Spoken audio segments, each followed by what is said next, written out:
सबको हरिओम। दादा भगवान, मीरा भगवान, ज्ञान गिला शुक्राने, आप सबके भी शुक्राने। अर्थ होता है राखा, सृजनहारा है, ये धागा नहीं। राखा सृजनहारा होता है, हर वक्त हमारी रक्षा करता है, हमको दिखता नहीं है। आज कितने ही भाइयों को राखी बांधी, जब बहन गरीब हो जाती है या भाई गरीब हो जाती है, एक दूसरे की हेल्प करते हैं क्या? नहीं कर पाते, कोई नहीं कर पाता। पर भगवान न गरीब देखता है न अमीर, पर प्यार देखता है। सच्चो आशिक आए जो कुर्बान तो थे, कुर्बान हो जाता है। हम सब कुर्बान होने के लिए आए हैं। बोलते तो आया मैं वारी जावा, करते तो सब है, पर अंदर से वारी कोई कोई विरला जाता है, सब नहीं जाते। और उसका मतलब क्या है कि नहीं, वारी माना जैसे गुरु बोले उनके शुक्राने माने, क्योंकि रखी रखना आ रहे हैं। ये भी एक बंधन बनाया है, तो इस बंधन में रहो, एक दूसरे के बंधन में रहो। नहीं रहते तो बात अलग है। चल हम बंधन में, गुरु के बंधन में रहें, हम गुरु को बंधन में रखना चाहते हैं। शुरू शुरू में, आज से 40 साल पहले की बात है, हर शहर से राखी आती थी दादा के पास, हर शहर से। एक बार हम गए, पहली बार में भी गई थी, तो माता भगवान भी बैठे थे, दादा भगवान भी। बोला कितने पैसे खर्च करके सब राखियां भेजते हो? भाई गुरु के पास भेज रहे, अच्छी राखी हो, अच्छी राखी हो, अच्छी राखी हो। हम क्या करेंगे अच्छी राखियों को, बताओ तुम? आकर कहाँ फेंक देंगे ना कचरे में? कितने दिन रखेंगे? तो सच्चा धागा गुरु ने ज्ञान का बांध दिया है, सच्चा धागा गुरु ने बांध दिया है। तो अभी तुम क्यों भेजो गुरु को, क्यों बांध रहे हो? कि जैसे मैं बोलूं वैसे ही करे गुरु, तो हम बनेंगे कैसे? हम कैसे बनेंगे? बोले ही ना कुछ। और गुरु तो बिना बोले छूटता नहीं है। बोलेगा अगर इस दरवाजे से नहीं बनेंगे तो कहाँ बनेगा? और कोई दरवाजा ही नहीं बना है बनने का। कोई भी कॉलेज में जाओ, पढ़ के जरूर निकलो, क्योंकि और रास्ता भी नहीं है। ये बात हम भूल जाते हैं, भूल जाते हैं हम। फिर भूला मार्ग आके गुरु बताता है, जागो जाग मुसाफिर जाग, इतने वेल नहीं वेणंदी, बैठने का वक्त नहीं है, जागो जागो जागो।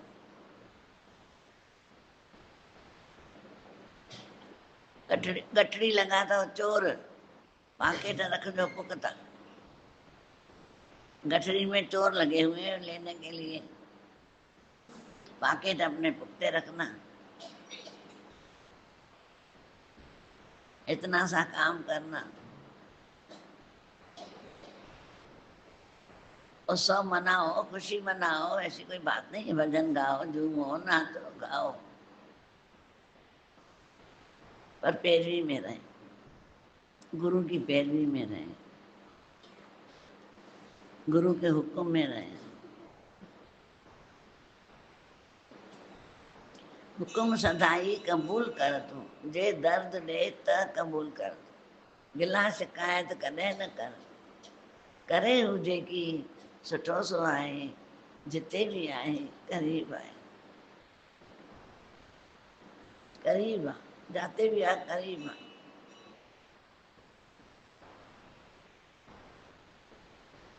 इसीलिए अपने वृत्ति को संभाल के रखना, इस वृत्ति को रखना मेरे मनवा संभाल के देखना, ये वृत्ति कहीं खो न जाए। एक बार अगर खो गई, दोबारा बनना बहुत मुश्किल हो जाती है।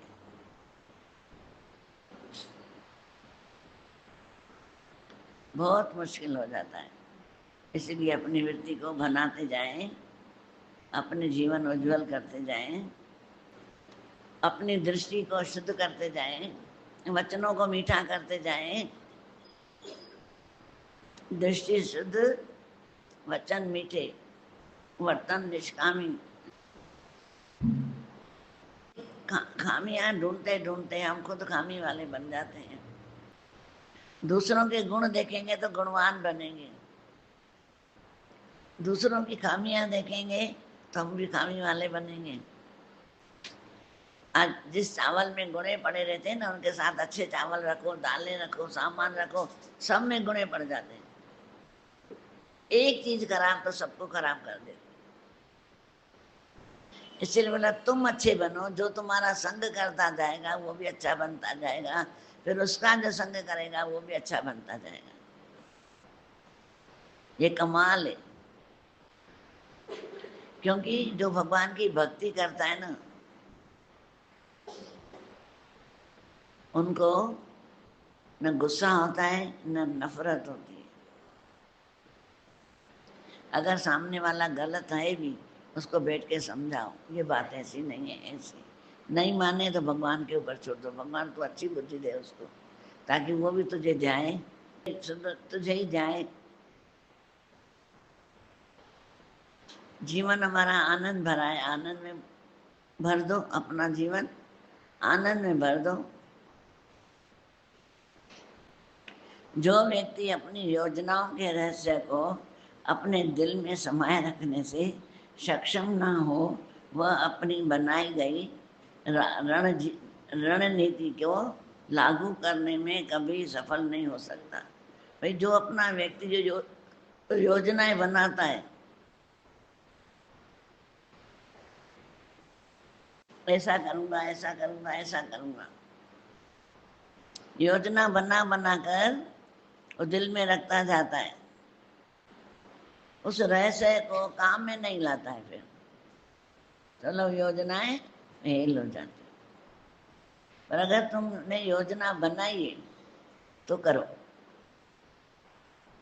रख मत दो। बोलते हैं अभी समय पड़ा है, ऐसे मत बोलना। इसलिए बोला जो सच की राह में चलते हैं, अपनी योजना को अपने बदले एक सूत्र, अपनी योजना को अपने बदलते हुए मूड से कभी भी प्रभावित न होने दो। भाई तुमने योजना बदली, अभी मेरा मूड नहीं, अभी तो नहीं करूंगा। योजना बनाई कि हफ्ते में 2 बार सत्संग जाऊंगा, पर मेरा मूड नहीं है। अब मूड नहीं है तो अब क्या करा, गया ही नहीं। अब मैं फर्स्ट नंबर आके दिखाऊंगा, पर अभी मेरा मूड नहीं है पढ़ाई का, तो फर्स्ट नंबर आएगा।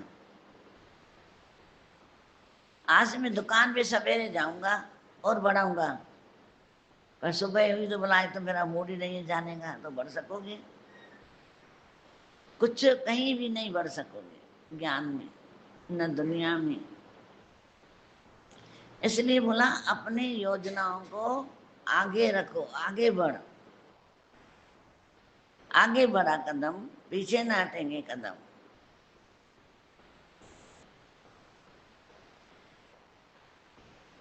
उड़ान भरने के लिए सोचा है तो किसी भी कारण से रुकना नहीं। अगर तूने उड़ान भरने के लिए जीवन में रखा है, सोचा है कि मैं उड़ान भर के ही रहूंगा, तो फिर छोड़ो नहीं, रुकना नहीं, उड़ के दिखाओ। उड़ो, पंख दिए पर अहंकार मत करना, अहंकार मत करना। भगवान का भरोसा लेके उड़ो, वो रक्षा करता है। जान रहे कि सफलता हासिल करने के लिए हो सकता है कि कई बार गिरना पड़े, भले गिर जाना खुद से या परिस्थितियों से भी लड़ना पड़े तो लड़ जाना, लेकिन ना तो हार मानना और ना ही थक जाना। थक के बैठ मत जाना, रुक जाना नहीं तू कभी हार के रुक नहीं जाना, आगे बढ़ो कदम। तो रुकना तेरा काम नहीं है, चलना तेरा काम है। चल चल रे नौजवान चल, अच्छे काम के लिए कभी भी पीछे न हटना। चालू करो, मददगार आके मदद करेगा। ध्यान रहे कि सफलता हासिल करने के लिए हो सकता है कि कई बार गिरना पड़े, भले ही गिर जाना, ठोकर लगे भी, पर उठ के फिर चलना। जो गिरकर संभल जाता है उसे इंसान कहते हैं, उसे ही भगवान कहते हैं, जो गिरकर संभल जाता है। खुद से या परिस्थितियों से भी लड़ना पड़े तो लड़ जाना, लेकिन ना तो हार मानना और ना ही थक कर बैठ जाना, क्योंकि जीवन राह कंढे की धारा है। जो जीवन है ना, राह कंढे की है, कांटों का जीवन है। पर जैसे प्रहलाद भगत को भी कांटों में चलना पड़ा, और उसने नारायण नारायण बोल के जब कांटों में पांव रखा, फूल बन गए। ये विश्वास था। जो भी इस रास्ते पे चले, मीराबाई चली, बोला मीरा अभी गई, मर गई, जो हालत आई है, बोला नहीं वो तो तर गई। राणा उसका देवर जो था वो जलता था बहुत, बोला राणा ने बोला मीरा मरेगी, जहर दिया और वो तो अमर हो गई। जहर भी अमृत बन गया। किसने किया अमृत? परमात्मा ने। ऐसे ही हमारे जीवन में कितनी भी तकलीफें आती हैं, हम अगर गुरु गुरु करते जाते हैं, जिस गुरु में विश्वास है, जिस भगवान में विश्वास है, पक्का विश्वास होना चाहिए। जैसे ही हम गुरु गुरु करते हैं, हमारा काम हो जाता है, बेड़ा पार हो जाता है। ये सच्चे की राह है। ये सच की राह पे कांटे होते हैं। जैसे उस दिन संजाबाई का बताया, जो विठल को मानती थी और कंधे चढ़ा के चले गए, सुना है ना उस दिन? तो उसके बाद भी तो हालत आई ना, कोई भी नहीं रहा, ना पति था ना बेटा था। जोरी उसको गंदा करना चाहा पंचों के सामने, भाई हमारे कंधे चढ़ा के ले गई, पर उसने एक ही शब्द बोला कि मैंने कंधे नहीं चढ़ाए, इसने चढ़ाए। अब देखो, दुनिया उससे सबूत नहीं मांगा। उसने बोला ये सहजो भाई हमारे कंधे चढ़ा के ले गई है, उन्होंने सबूत नहीं मांगा, पर सबूत किससे मांगा? सहजो भाई से। उसने बोला मेरे कंधों में से विठल विठल नाम आएगा। वो कंधे जब मंगवाए, एक एक कंधे में से विठल विठल आ रहा था, उन्होंने पाँव पड़ने लग गए। अब महिमा घटी कि बढ़ी? थोड़ी देर के लिए घटी, फिर बढ़ी। तो घबराना नहीं अगर सच्चे हो तो। सच की राह पे चलेंगे हम, पीछे न हटेंगे कदम, चाहे वेरी बने जग सारा। जो आज वेरी बनता है ना, अगर हम सच की राह पे ना, कल दोस्त भी बन जाता है। इसलिए डरना कैसा, घबराना कैसा, जब मांझी मेरा सिर मोर है, जब मांझी मेरा सिर मोर है। जब मांझी मिल जाता है ना, नाव चलाने वाला होशियार, वो न पढ़ाई से मिलता है, न धन से मिलता है, न कुल परिवार बड़े से मिलता है, न होशियारी से मिलता है, वो मिलता है भाव से। जैसे एक संत आ रहा था नाव में, संत नाविक से पूछ रहा था तुम शास्त्र पढ़े हो? बोला नहीं। गीता पढ़े हो? नहीं। रामायण पढ़े हो? नहीं। सब नहीं नहीं करता जा रहा था। अचानक पानी में एक लहर आ गई जोर से। अब संत को बोल रहा है, संत जी क्या आपको तैरना आता है? बोला नहीं। बोला भी तुम गए।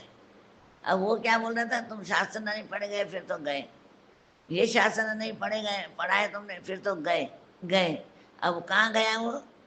बोला अभी लहर आई है ना, अभी तुम भी अपने आप को संभालो, तैरना नहीं आता ना, अब तुम भी गए। गुरु क्या करता है, जगत में हमको तैरना सिखाता है बस।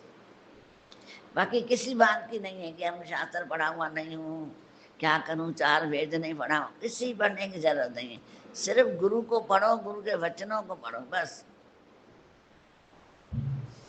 गुरु को पढ़ो और गुरु के वचनों को पढ़ो, काम हो जाएगा। गुरु का अर्थ होता है गुरु, रू, ग माना अंधेरा, गु माना अज्ञानता, रू माना रोशनी। गुरु अंधेरे में से रोशनी में लाता है। मन में अंधेरा है, क्रोध है, अहंकार है, द्वेष है, नफरत है, वहां रोशनी कर देता है। अरे किससे नफरत कर रहा है, वो ऐसा करता है, वो ऐसा करता है, उसकी वही जाने। तू अपने को शुद्ध कर, साइड हो जा। तो गुरु हमें रोशनी में लाता है। गुरु पूर्णिमा भी तभी मनाई जाती है कि गुरु हमको अंधेरे में से रोशनी में लेके आता है, अज्ञान से ज्ञान में लेके आता है, देह अध्यास से आत्मा में लेके आता है। इसलिए गुरु हमें आगे बढ़ाता है, पीछे नहीं हटाता। ये परमात्मा की अजब सी निराली है।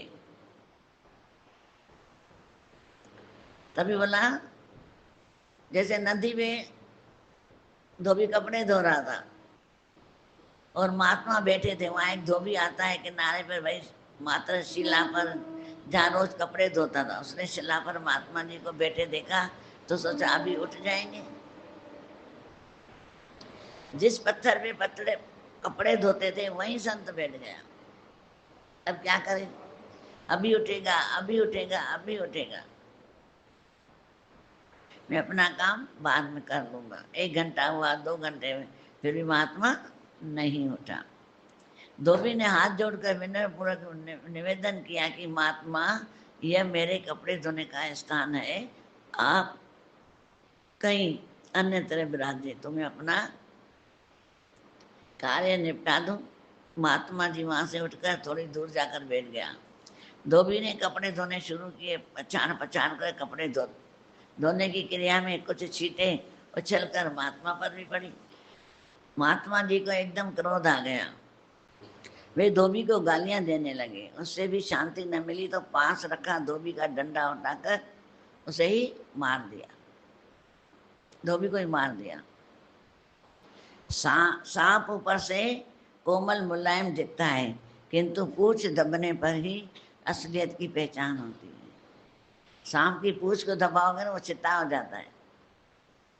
भाई संत भी वो जो देवे अंत, वे आत्मा क्या है? इतना गुस्सा जो डंडा ही मार दिया।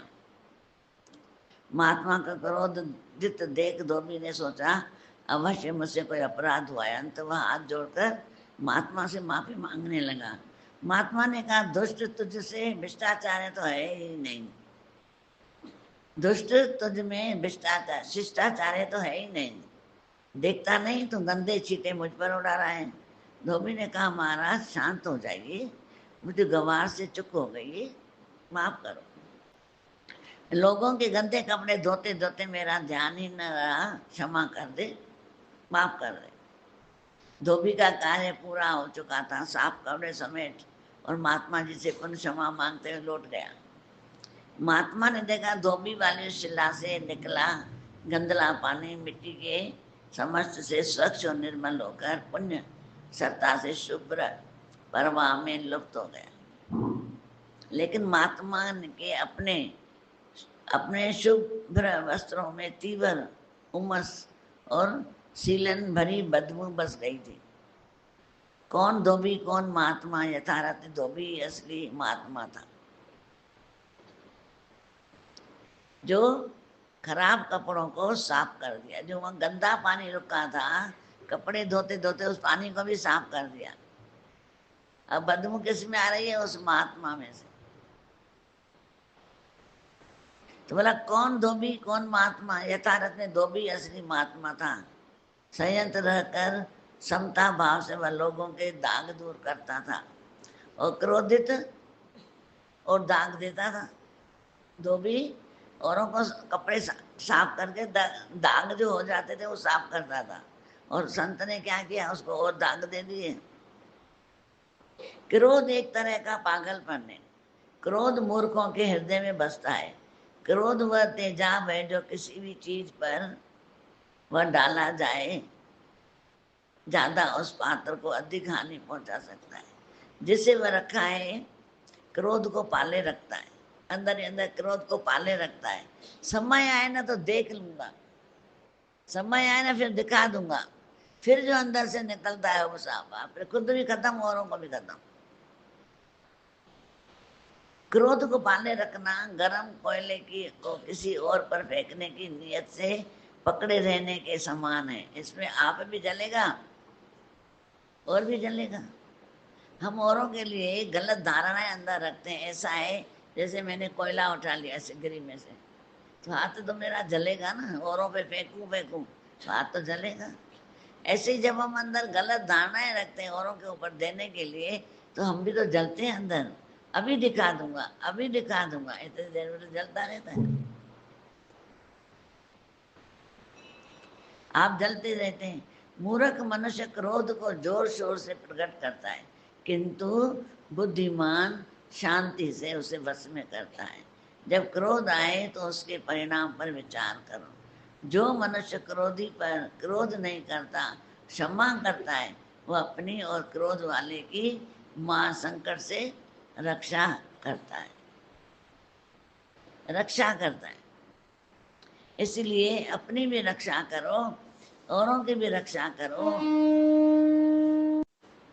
जो अपनी रक्षा नहीं कर सकता वो औरों की भी नहीं करेगा। इसलिए अपने आप को बचाओ। बचाने का मतलब डर डर के जिएंगे नहीं। सामने कर्म आया है, बहुत अच्छा करो, कि वो देख रहा है, वो सुन रहा है। हम सब परमात्मा के कैमरे में हैं, कैद हैं कैमरे में, वो देखता है। इसलिए अच्छे कर्म करते चलें, करते चलें, जीवन हमारा आनंद में हो जाएगा। औरों की बुद्धि खराब है तो मैं भी अपनी बुद्धि खराब करूं? औरों का मन बेचैन है, उसको देखे मैं भी अपना मन बेचैन करूं? नहीं। हो सके तो किसी का दर्द ले उठा, हो सके तो किसी का दर्द ले उठा, किसी के वास्ते हो तेरे दिल में प्यार। यही दादा का ज्ञान है। अगर कोई तुम्हारा संगी साथी है, उसका भी क्रोध हटा दो प्यार करते करते। यही जीवन का सार है। अगर हमने नहीं किया तो जीवन रैद कैद हो जाता है। विचार करते हैं कि शाहूकार का नाम आज तक है कि करोड़पति, करोड़पति का नाम है कि संत का नाम है? शाहूकार का नाम है इतिहास में कि संतों का नाम है, जिन्होंने अच्छे अच्छे कार्य किए। या फिर गुंडे निकले, चोरी ठगी की, जैसे कि अजामिल, उसका नाम है ना। अजामिल भी बदली कर सकता है। वाल्मीकि जो डाकू था वो बदली हो सकता है, तो हम क्यों नहीं बदली हो सकते? कारण क्या है? ढूंढो अपने अंदर। हमें भी गुरु ने टार्च दी है, रोशनी दी है अंदर का अंधेरा निकालने के लिए। ज्ञान एक टार्च है, ज्ञान एक सूरज है, ज्ञान एक नाव है। अपने अंदर का अंधेरा नष्ट कर दो। कि नहीं, मन में आए भी ना बदला लेने का, मन को बोलो मन तो सांप है, तो गुरु का बच्चा है, बदला मत ले, साइड हो जा, छोड़ दे, तो जीवन हमारा आनंद हो जाता है। हम क्या करते हैं, यहाँ तो चिपके रहते हैं, यहाँ तो दुश्मनी करते हैं। अब दोनों नुकसान है। चिपके रहते हैं, जलते रहते हैं, सड़ते रहते हैं, तो भी दुखी। और नफरत करते हैं, आई हेट यू करते रहते हैं, तो भी दुखी। तो जब ये ज्ञान मिलता है ना, अंदर से ऊर्जा निकलती है कि जगत में रहूं तो कैसे रहूं, जग में रहूं तो कैसे रहूं। जैसे कमल का फूल कीचड़ में ही रहता है पर हमेशा खिला खिला रहता है, उसके ऊपर पत्ते पे ऊपर पानी नहीं ठहरता। ऐसे ही दुनिया में ब्रह्म ज्ञानी के ऊपर भी जगत की बातें नहीं ठहरती हैं। अगर फायदा नहीं पड़ रहा है तो बात करो, डरो नहीं। दुनिया क्या कहेगी? गिलाई करेगी ना, और क्या करेगी? तो गिला से क्यों डर रहे हो? जो गिला करेगा निंदा हमारी, जो करे मीत हमारा सोई। जो निंदा करेगा पाण मीत बन जाएगा, मेरे पाप सम ले जाएगा। डरो नहीं, घबराओ नहीं। इश्क किया है तो इश्क को आगे बढ़ाए। इश्क तेरा ही रहे, साथ तेरा ही रहे। आपके प्यार में मैंने तो खुदा देखा है। जब खुदा देख देते हैं ना तो हमारा जीवन भी धन्य हो जाता है। इसलिए अपने जीवन को इतना उज्जवल बनाए, पाक बनाए, आनंद में बनाए। क्योंकि असली हक है हमारा आनंद में, असली हक है शांति हमारा। उसको नहीं लेते हैं हम, फिर दूसरों को देख के रीसद सारकार करके अपने अंदर की शांति गवा देते हैं, अपने अंदर की शांति हम गवा देते हैं। तभी बोला शांति मिले सत्संग में, मुक्ति मिले सत्संग में, तू भी आके रंग जा रंग में, तू भी रंग जा। क्यों फालतू में माता खराब कर रहा है? आगे बढ़ो कि कच्चे मटके नहीं बनना। कच्चा मटका जल्दी टूट जाता है। जो आशिक हो गए, ससुर पुण्य थे ना, है ना, ये रंजना ससुर पुण्य, पट्टा पक्का मटका, उसको पक्का हुआ मटका दिया था हीर को। कोई भी आशिक समझ लो, पर क्या क्या जेलसी लोगों ने वो मटका चेंज कर दिया, भाई अभी आएगी उस पार जाएगी, तो उस जगह में कच्चा मटका रख दिया, और जैसे ही पानी में लेके गई मटका मिट्टी हो गया। गुरु भी शरीर रूपी कच्चे मटके को पक्का बनाता है। तो अमर है, अजर है, अविनाशी है, हम भी कच्चे मटके पे चलते हैं। मेरा मेरा मेरा मेरा बताइए बताइए, मटका ही टूट जाता है। गुरु पक्का बनाता है, तो अमर है, तेरा मौत तीनों कालों में नहीं होगा, तू जागंदी ज्योत है, महसूस करो अपने आप को। ये शरीर तो कच्चे घड़े के समान है, मोह के कारण हम इसे साथ लिए घूम रहे हैं, क्योंकि काल का एक धक्का लगा तो वह फूट गया और कुछ भी हाथ नहीं आया। इसका सारा अहंकार बह गया, खाली हाथ रह गए, पछताते पछताते पछताते पछताते खाली हाथ रह गए। ये शरीर मात्र कच्चे घड़े के समान है, ये चारों ओर चोट खाता है, अर्थात इसके ऊपर बहुत से संकटों का, व्याधियों का, आदि की चोट पड़ती रहती है। बस एक सतगुरु के नाम ज्ञान के बिना इसकी ऐसी दुर्दशा है कि वह यह कभी न कभी यूं ही नष्ट हो जाता है। भाई सतगुरु का अगर नाम नहीं लेता है, सतगुरु का साथ नहीं लेता है, तो ये शरीर ऐसे ही दुर्दशा हो जाती है, ऐसे ही गंदा होके मर जाता है। जिस शरीर में अविनाशी परमात्मा अपना निवास बनाया है, वह तो कच्चे घड़े के समान है, जिसका प्रति क्षण टूटने का भय है।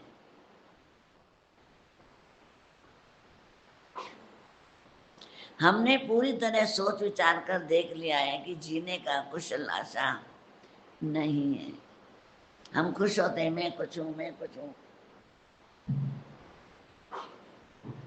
खुश होते हैं, पर पता नहीं है कब मटका टूट जाता है। बैठे बैठे बैठे बैठे ही टूट जाता है। दुनिया के लोगों के साथ मेल जोल तथा दोस्ती करने से भजन समाधि में विघ्न होता है। तभी बोला सत्संग में बैठकर निज स्वरूप आत्मा का ध्यान करो, राम का प्रेम सिमरन करना चाहिए, या फिर सतगुरु की शरण जाकर भक्ति सेवा करनी चाहिए, सत्संग करना चाहिए, अर्थात संसारी मेल मिलाप के मोह में पढ़कर अध्यात्म विकास नहीं होता, अतः ज्ञान आचरण करना पड़ता है। कितने भी तुम दान पुण्य करो, व्रत रखो, कितना भी करो, पर जब तक गुरु का एक वचन लेके उस पर अपना सिमरन नहीं करते, तो हमारा अंदर की वृत्ति नहीं जुड़ती, नहीं जुड़ती। कुल जाति अहंकार को मिटाकर सरल भाव से सेवा भक्ति करने पर संपूर्ण रूप से अपना कल्याण होता है। अब क्या बोला कि कुल जाति के अहंकार को मिटाओ, मैं कुल बड़ा कुल का हूँ, मैं जाति बड़ा का हूँ, इसको मिटाकर सरल भाव से सेवा भक्ति करने पर संपूर्ण रूप से अपना कल्याण होता है, और कुल अहंकार करने से संपूर्ण हित नष्ट हो जाता है। अगर हमने अहंकार किया कुल का या पैसों का या अपने शरीर का, ऐसा नहीं कि अहंकार न करें तो लूले लंगड़े होते रहे। अहंकार का मतलब है मेरे जैसा कोई नहीं है, वो ना हो। बाकी भगवान तो सबको मिला है ना। तो बोला अहंकार रखने से संपूर्ण हित नष्ट हो जाता है। कुल जाति के अहंकार से रहित होने पर अपने आत्म स्वरूप का साक्षात्कार हो जाता है और सब कुल वर्ण स्वयं विलीन हो जाते हैं, विलीन हो जाते हैं। और हम इधर क्यों आते हैं? सब बातों को विलीन करने ही आते हैं, सब बातों को विलीन करने आते हैं कि मेरे अंदर से जो भी आदि व्याधि उपाधियां हैं सब विलीन हो जाए, एक गुरु का नाम रहे। बाकी जो भगवान सेवा करा रहा है घर में, दुकान पे, जहाँ भी, स्कूल की है कि भी किसी की, वो अपने बड़े ही प्रेम से करते चलें, भगवान की समझ के करते चलें, तो अहंकार कभी नहीं आएगा। पर अपने को बड़ा समझा, मैं कुल का बड़ा हूँ, मैं तो आखिर घर की लक्ष्मी हूँ। जैन से बोलेगा आखिर मैं भी तो पति हूँ, मैं बड़ा हूँ। लेडीज़ का अक्ल तो एड़ी में होता है। अब यहाँ दोनों का ज्ञान नन्ना हो गया, खत्म। एक दूसरे को इज्जत दो घर में, माँ बाप भी औलाद को इज्जत देवे, औलाद भी माँ बाप को इज्जत देवे, पत्नी भी अपने पति को इज्जत देवे, पति भी अपने पत्नी को इज्जत देवे। गुरु के वचनों को भी इज्जत देनी है। गुरु ने इज्जत बख्शीश की है पहले दिन ही, तो मानना माना है, भगवान दिया है, हम भूल जाते। गुरु ने हमको सब कुछ दिया है, इसलिए हम अपना मान भी रखें और गुरु का भी मान रखें। सबको हरिओम। दादा भगवान, मीरा भगवान की अनगिनत शुक्राने, आप सबके भी शुक्राने।